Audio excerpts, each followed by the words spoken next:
point, je dirais, complémentaire, euh, on en a principalement le gaz pour le ferroviaire et le fluvial. On en a beaucoup parlé pendant l'épisode 1, aussi pendant l'épisode 2. Et donc aujourd'hui, Antoine Jabet va nous faire un point d'étape sur l'énergie, sur le gaz naturel, le GNV, euh, aussi bien sur le ferroviaire que le fluvial, peut-être avec un focus enfin, de manière différenciée, et les projets qui sont en cours actuellement. Alors, est-ce que Antoine est là? Oui, je crois. Je suis là. Alors, il avait promis de se raser dès que les premières unités seront converties. Donc, c'est pour ça qu'on se met au travail vraiment le plus vite possible. Toi, C'est tu t'es Antoine. prévu de faire pousser la barbe, hein, si ça passe. Merci, bonjour à tous. Je vais présenter, du coup, alors je vais faire un focus essentiellement sur la partie fluviale aujourd'hui. Et on pourra parler un peu là des avancées sur le ferroviaire. Ou peut-être que je peux commencer par le ferroviaire. Euh, Très bien, comme tu le sens, effectivement, on peut faire la suite avec ce qui s'est dit juste avant, continuer sur le côté locotracteur, et puis on réouvrira, on changera à nouveau de mode juste après. alors je vais beaucoup parler. J'ai pas préparé de slide sur ce sujet-là. Donc, comme vous le saviez probablement, on avait entamé une réflexion de fond avec ArcelorMittal sur le site de Dunkerque pour transformer des locotracteurs diesel, donc 14 des 20 locotracteurs diesel présents sur le site de Dunkerque, pour les faire passer sur une technologie dual fuel. Donc dual fuel, en fait, le gros intérêt qu'on avait, c'était qu'on pouvait utiliser les moteurs diesel qui étaient déjà en place. Et en fait, le principe, c'était de couper les réservoirs de diesel en deux, de remplacer la moitié par des bouteilles de gaz comprimées et d'injecter directement ce gaz dans le moteur diesel. Donc, ce qui veut dire que les modifications à apporter sur le locotracteur étaient relativement simples et elles permettaient d'avoir des autonomies de l'ordre de 4 à 6 jours pour un usage chez Arcelor qui était quand même intensif. On était sur du quasiment 24 heures sur 24, 7 jours sur 7 et grosso modo 200 jours d'utilisation par an. Donc ça, on a fait un gros travail sur le sujet et à la limite, on pourra faire un petit retour d'expérience dessus peut-être une prochaine fois parce qu'il y a beaucoup de choses à dire. Euh, Grosso modo, Arcelor, bon, vous connaissez la situation d'Arcelor et vu la situation en début d'année, notamment à cause du Covid, a décidé de ne pas prolonger l'expérimentation pour le moment. Les investissements, alors on avait quand même un retour sur investissement qui était de l'ordre de 4 à 5 ans pour la transformation de 14 locotracteurs, en incluant dedans l'installation d'une station BioGNV et la transformation aussi des locaux pour des locaux techniques, j'entends, pour faire la maintenance des locotracteurs. Donc, pour l'instant, ArcelorMittal, on ne va pas donner suite pour le moment sur une expérimentation. On est en train de travailler avec le centre d'essai ferroviaire basé à Valenciennes pour justement refaire une expérimentation avec un locotracteur qu'ils ont de dispo et faire le même type de projet, hein, prouver que finalement l'intégration du BioGNV dans le ferroviaire peut être simple. Ça, c'est sur la partie fret. Sur la partie transport de voyageurs, par contre, là, on a de très bonnes nouvelles. La SNCF est en train d'étudier l'intégration du BioGNV. Alors, cette fois-ci, pas en dual fuel, mais en 100% BioGNV, pour l'intégrer sur des TER. Donc, c'est des TER qui sont de la marque Alstom. Le nom barbare, c'est le 73500. Il y en a environ 315 qui circulent en France, qui sont aujourd'hui en 100% diesel. Et on pourrait imaginer facilement une transformation. En fait, on retirerait les moteurs thermiques diesel pour les remplacer par des moteurs GNV. Pour les faire rouler, on aurait des autonomies qui seraient largement suffisantes pour les usages de la SNCF. Donc ça, c'est une étude qui est en cours. Normalement, on devrait avoir des nouvelles d'ici juillet sur la suite pour voir une expérimentation dans les prochaines années. Alors, je vous ai parlé de biogaz, mais je n'ai pas introduit ce que c'était le biogaz, donc je me permets de refaire une petite introduction du coup sur ce que c'est. Donc aujourd'hui, le gaz naturel est un gaz fossile. Et GRDF, en tant que distributeur de gaz naturel, s'est engagé dans une transformation et une transition de ce gaz fossile vers un gaz qui serait 100% renouvelable à horizon 2050. Pour ça, on va s'appuyer sur 3 processus qui sont la méthanisation. Donc la méthanisation, c'est l'usage de déchets agricoles. Donc on est vraiment on ne va pas faire de culture dédiée pour la méthanisation, ou alors ce sera vraiment à la marge sur quelques pourcentages. On va vraiment faire un focus sur la partie résidus agricoles, effluents d'élevage, bouts de stations d'épuration ou des déchets ménagers qu'on va mettre dans des gros digesteurs. Donc c'est la photo que vous avez à côté et qui va vous permettre de faire du biogaz. La deuxième étape, ça va être l'utilisation, la production de biogaz à partir de bois ou de matière lignocellulosique, pardon. Donc ça va être tout ce qui est bois, paille, des végétaux qui pourraient être issus de déblayage. Donc on va pouvoir aussi, par une réaction assez simple, de monter en température sans oxygène, faire transformer en biogaz. Et enfin, l'étape 3 qui arrive, qu'on est en train de travailler, c'est le power to gas et l'hydrogène. Donc le power to gas, c'est en gros, vous allez prendre une molécule d'hydrogène et la faire réagir avec du CO2 pour faire du CH4. Donc, ce qui vous permet à la fois de valoriser des excédents de CO2 qui pourraient être issus de l'industrie ou bien de d'autres endroits, et de l'allier avec de l'hydrogène, alors que nous, on choisit de produire en 100% vert. Il n'y a pas trop d'intérêt à utiliser de l'hydrogène, soit fait à partir de gaz, charbon ou pétrole, ou même le vaporéformage de biogaz n'a pas d'intérêt en termes énergétiques. Donc aujourd'hui, la principale source de biogaz en France, c'est le biométhane. Donc le biométhane, comme je vous l'ai dit, il est produit à partir de déchets et de résidus agricoles qu'on va mettre dans des digesteurs. Et le digesteur, ça va être un estomac, grosso modo, où on va avoir une température de 37 degrés avec des micro-organismes qui vont complètement naturels, qui vont digérer la matière, et on va en récupérer 2 choses. D'un côté, du digesta, donc qui est le reste de la matière qui n'a pas été consommée, qu'on va pouvoir utiliser en remplacement des engrais chimiques. Donc faire de l'épandage directement sur les sols en remplacement des engrais chimiques. De l'autre côté, vous allez avoir du biogaz qu'on va pouvoir injecter directement dans le réseau gaz, et donc avec ce biogaz, pouvoir alimenter les différents usages qu'on a du gaz. Et j'en viens du coup au GNV et au bio-GNV. Donc c'est l'utilisation du gaz ou du biogaz dans la mobilité. On peut l'avoir en fait sous 2 formes. Sous une forme comprimée, où on va avoir du gaz comprimé à 200 bars dans des bouteilles, ou sous forme liquide, ce qu'on appelle le GNL, où en fait on va descendre la température du gaz à moins 160 degrés. Le gaz va passer de phase gazeuse à phase liquide.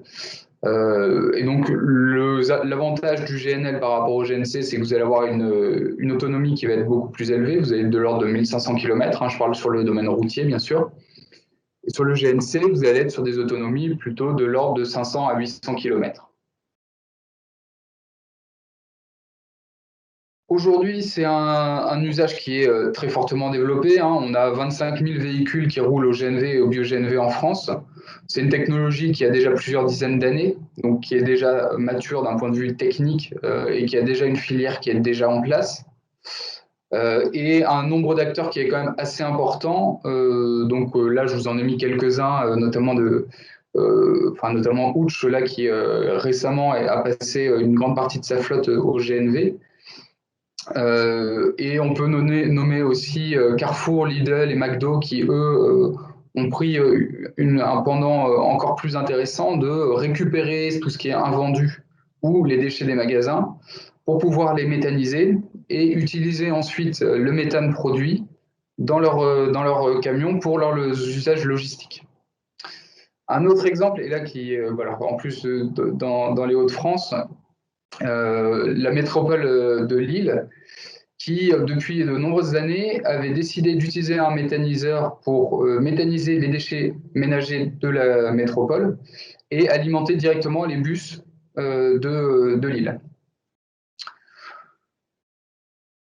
En termes de gains environnementaux, on va avoir une énergie qui va faire du moins 80% d'émissions de CO2. Donc ça, c'est une analyse en cycle de vie, c'est-à-dire qu'on va prendre l'intégralité des émissions qui sont émises de la production du carburant jusqu'à son utilisation.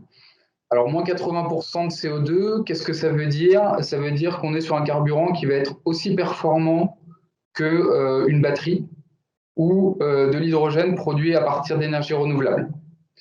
Faut savoir que toute énergie qu'on consomme va produire du CO2 à un moment ou à un autre. Les batteries émettent du CO2, l'hydrogène va émettre du CO2.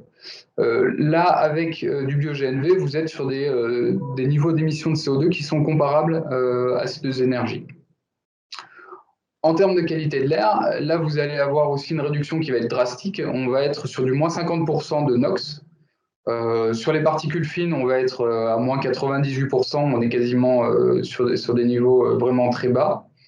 Et toutes ces comparaisons, je les fais par rapport à des moteurs Euro 6, parce que vous l'aurez compris, le GNV et le bio-GNV est très bien utilisé sur la partie routière. Donc, si on fait la comparaison par rapport à du Stage 5 sur du fluvial, on est largement en dessous des normes qui sont données. Enfin, un dernier point peut-être à préciser. Aujourd'hui, on a un réseau gaz qui fait plus de 250 000 km en France, qui permet de couvrir 70% de la population française. Ce qui est un avantage assez important car il permet en fait d'alimenter les stations gaz directement par le réseau. Donc vous n'avez pas d'augmentation du nombre de camions sur la route et vous avez surtout un approvisionnement direct du réseau de vos stations gaz. Si on s'attarde un peu sur la partie fluviale et maritime, aujourd'hui, on a un secteur qui est en train de se développer un peu partout plus en Europe que dans le reste du monde. On a l'Asie aussi et les États-Unis qui travaillent sur le sujet. J'ai fait un focus sur l'Europe parce que c'est là où c'est le plus dynamique, où on va avoir plusieurs usages de la technologie GNV qui va se faire soit sur du transport de marchandises, soit sur du transport de voyageurs, où finalement on a une énergie qu'on peut utiliser avec des autonomies qui sont relativement, on va dire, comparables à celles du diesel, voire un peu plus basses avec du GNL, et qui permettent en fait d'avoir des autonomies qui sont, on va dire, suffisantes pour les usages qui sont imaginés. Et je vais arriver du coup sur un des projets pilotes sur lequel on est en train de travailler, qui est le projet Green Daily River. Donc le projet Green Daily River a pour objectif en fait de proposer une solution hybride batterie bio-GNV à adapter sur le monde fluvial. Si je vous ai présenté un peu tous les cas qu'il y a avant, c'était avant tout pour vous dire qu'on a déjà un cadre réglementaire et d'homologation des moteurs qui est déjà présent. On a déjà des moteurs qui sont homologués, marinisés et fluviales. Donc, grosso modo, l'intégration peut se faire de manière un peu plus simple sur des bateaux existants. Donc, l'approche qu'on a eue avec Green Daily River, c'était du rétrofit de barges existantes diesel pour les passer sur des motorisations hybrides. Donc, l'idée, alors là, je vous ai mis un peu le détail, mais grosso modo, on va utiliser un moteur GNV qu'on va coupler avec un générateur qui va alimenter un moteur électrique qui ensuite alimentera les réducteurs et puis l'hélice. On va utiliser les batteries en parallèle pour faire tampon. Le gros avantage de cette technologie, c'est qu'on va pouvoir optimiser l'utilisation du moteur thermique, là où il a les meilleurs rendements à la fois énergétiques et en termes d'émissions, pour alimenter le moteur électrique. Donc là, on est vraiment sur une solution en fait, où on va dépasser les 80% d'émissions de CO2, on va être plus sur de l'ordre de 90% de réduction de CO2, parce qu'on aura optimisé l'utilisation du moteur thermique et qu'on aura le tampon batterie. Donc le projet Green Bay River, il fait un focus sur la région, alors c'est un projet francilien où on va transporter de la marchandise entre des ports à l'extérieur de Paris pour les amener dans le centre de Paris.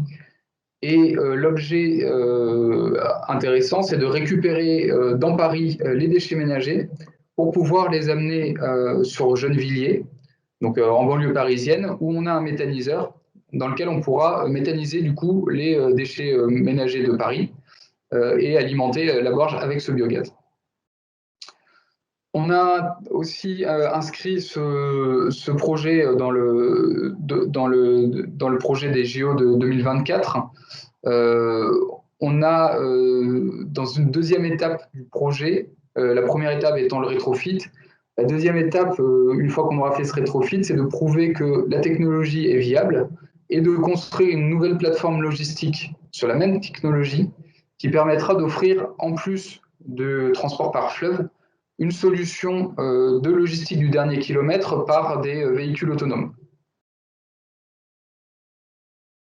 Alors, je vous ai fait un petit plan là de à quoi ressemble le trajet. Donc, vous avez Paris qui est en bas à droite. Et le bateau qui viendrait alimenter trois ports, le port de Gennevilliers, le port d'Archères et le port de Mantes-la-Jolie, donc le port de Limay, sur lequel alors, on a trois projets de méthaniseurs à proximité. Donc, ce qui veut dire qu'on pourrait aussi imaginer des liens entre les méthaniseurs. Si par exemple il y avait des surplus de déchets, on pourrait imaginer utiliser la barge en plus des trajets qu'elle fait pour alimenter le centre de Paris, alimenter aussi les méthaniseurs. Donc, grosso modo, on s'inscrit vraiment dans une démarche là où on va être dans une démarche d'économie vraiment circulaire et vertueuse et locale, avec à la fois une valorisation des déchets en énergie, et puis une valorisation aussi du fleuve, qui est l'un des modes de transport les moins polluants actuellement. Dans les acteurs qui sont impliqués, on a donc l'armateur qui est Coalis, qui a rejoint l'aventure, qui va mettre à disposition un de ses bateaux pour qu'on puisse faire les opérations de rétrofit. Et puis, donc, Cellula Technologies qui est aujourd'hui la maîtrise d'ouvrage et qui fait les études.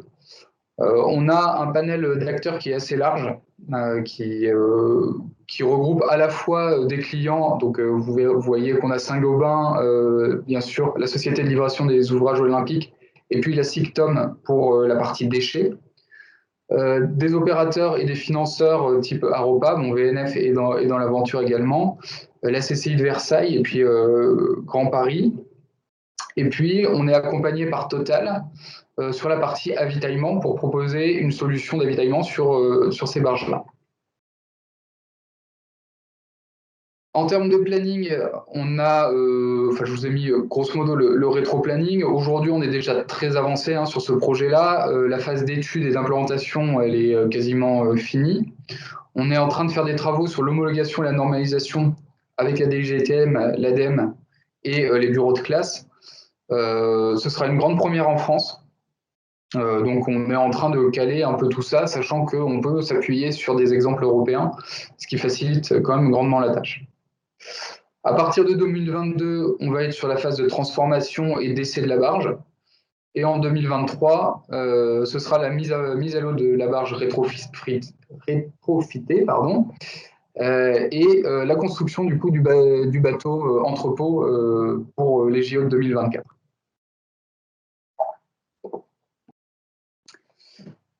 Sur le premier rétrofit, je vous ai mis les dépenses qui sont prévisionnaires, le budget qui est estimé est de 2 millions d'euros, avec une phase d'étude qui serait de l'ordre de 500 000 euros, et la transformation, achat du matériel et achat de la barge, qui serait de l'ordre de 1,5 million. Bon, sachant que dans cette enveloppe-là, on va avoir quand même les coûts d'homologation du matériel, les études techniques, les études réglementaires aussi, qui auront déjà été réglées, qui permettront sur les cas suivants d'éviter d'avoir des coûts qui seront beaucoup moins élevés, que ce soit sur du rétrofit ou du bateau neuf. Alors là, je vous ai mis les soutiens du projet. Hein. Forcément, on a l'ADEME et VNF, comme je vous l'ai dit, qui nous soutenaient. On a aussi l'appui de la région Île-de-France, de l'AFNOR et du ministère de la Transition écologique pour développer ce projet. En conclusion, avec ce projet, en fait, on a vraiment la volonté de mettre en place une économie qui est un peu circulaire, qui valorise à la fois les déchets locaux pour les méthaniser et l'utiliser directement dans les bateaux. Et ce qui permet d'avoir des réductions à la fois en termes de polluants et en termes de CO2 qui vont être très élevés. Sur les polluants locaux, on va être de l'ordre de moins 70% sur les NOx par rapport à une version diesel. Sur les particules fines, on va être sur du moins 95 ou moins 98% de particules fines. Et sur le CO2, on sera sur une réduction de l'ordre de 90%. Ce bateau, ce sera une première. Ce sera le premier bateau à être équipé d'une motorisation qui sera hybride bio-GNC batterie, qui, de notre point de vue, est le meilleur compromis qu'on peut trouver en termes énergétiques, qui permet d'allier à la fois d'avoir une autonomie qui sera suffisante et d'avoir des gains environnementaux qui vont être assez importants. Un point dont je n'ai pas parlé, c'est la question du coût de la molécule. Donc aujourd'hui, alors dans le routier, on est sur un carburant qui est 30 à 50% moins cher que du diesel, notamment du fait de la fiscalité. Sur le fluvial, étant donné les avantages fiscaux qu'il y a, on estime qu'on sera aux alentours du prix du diesel, voire 10% plus cher. En termes de maintenance, on est sur des coûts qui sont relativement équivalents au diesel. Alors, les normes sont un peu différentes et puis la régularité des entretiens peut varier sur les bouteilles par rapport au réservoir, mais les ordres de grandeur de coûts de maintenance sont équivalents. Alors en fait, avec ce projet-là, c'est qu'une première étape. Ça a permis en fait d'ouvrir de nouvelles portes auprès de nouveaux acteurs. Alors je peux pas vous en dire plus, ça va être un peu du teasing, mais sans chute. On a plusieurs acteurs à la fois publics et privés qui s'intéressent à la technologie. Alors je peux parler de CPP, donc la communauté portuaire de Paris, qui a fait une étude là récemment de rétrofit d'une quinzaine de bateaux pour voir s'ils pouvaient passer sur des technologies électriques. Ils nous ont demandé de compléter cette étude avec une solution hybride bio-GNV, ce qui donnait des cas plutôt intéressants, que ce soit sur du transport de marchandises, notamment sur un pousseur, aussi bien que sur du transport de voyageurs, enfin des bateaux mouches, transport de voyageurs à Paris fluvial. Donc voilà, j'en ai fini avec ma présentation. Je ne sais pas si vous avez des questions, j'espère que j'ai respecté le temps. Presque, c'est parfait. Merci beaucoup. Merci beaucoup. Je vois se profiler en 2024 une épreuve olympique de marathon sur carburant alternatif ou de 100 mètres sur batterie, quelque chose comme ça. Hein. A priori, on commence à avoir les technologies. C'est le moment. Hein. C'est le moment où jamais d'y aller. Hein. Est-ce qu'il y a des questions dans des participants qui souhaitent poser une question? Peut-être, alors moi j'en ai une le temps que les gens... Ah si. Le chargement des batteries du projet se fera au moment des opérations commerciales, entre guillemets, ou en tout cas au moment du chargement-déchargement, ou est-ce que c'est sur un autre temps, au moment de repos, etc.? Tu peux répéter ta question, j'ai pas très bien compris. Les batteries, elles sont chargées, j'imagine. C'est pas des batteries c'est pas des batteries qui se rechargent au moment du freinage. Je sais pas, enfin, comment ça pourrait freiner. Alors en fait, il y a deux manières hein, qu'on imagine. Soit c'est directement le moteur GNV qui va alimenter les batteries pour les recharger. Ça, c'est une des premières options qu'on imagine, qui est la plus simple à mettre en place. La deuxième option, c'est d'avoir un rechargement à quai, mais avec des contraintes qui vont être plus fortes en termes de temps de rechargement et puis en termes d'infrastructure. C'est-à-dire qu'on aura besoin d'avoir à la fois une station GNV et à la fois une station électrique. Donc ça, c'est à l'étude. Clairement, on ne ferme pas du tout la porte au rechargement. On se dit que ça peut être, enfin, surtout dans Paris, où finalement on sent qu'il va y avoir plusieurs énergies qui vont émerger sur le fluvial. Il y a fort à parier qu'on puisse avoir facilement accès à des bornes de recharge électrique. Surtout que l'usage électrique sur la Seine, on va dire intramuros Paris, est complètement pertinent parce que les usages qui sont faits des bateaux et les puissances des bateaux qui sont dans Paris et qui restent dans Paris, hein, je ne parle pas tellement de transport de marchandises, surtout passagers, finalement l'usage batterie est suffisant. D'accord, merci beaucoup. S'il n'y a pas de questions complémentaires, on va passer à notre prochain intervenant. Bon, je ne vois pas de... De toute façon, bon, on refera ce type de réunion. Vous aurez les contacts des intervenants si nécessaire, les slides, etc. Donc, vous pourrez avoir toutes les infos supplémentaires nécessaires, si vous le souhaitez. Merci. Merci beaucoup, Antoine. Merci, Thomas, d'être parmi nous.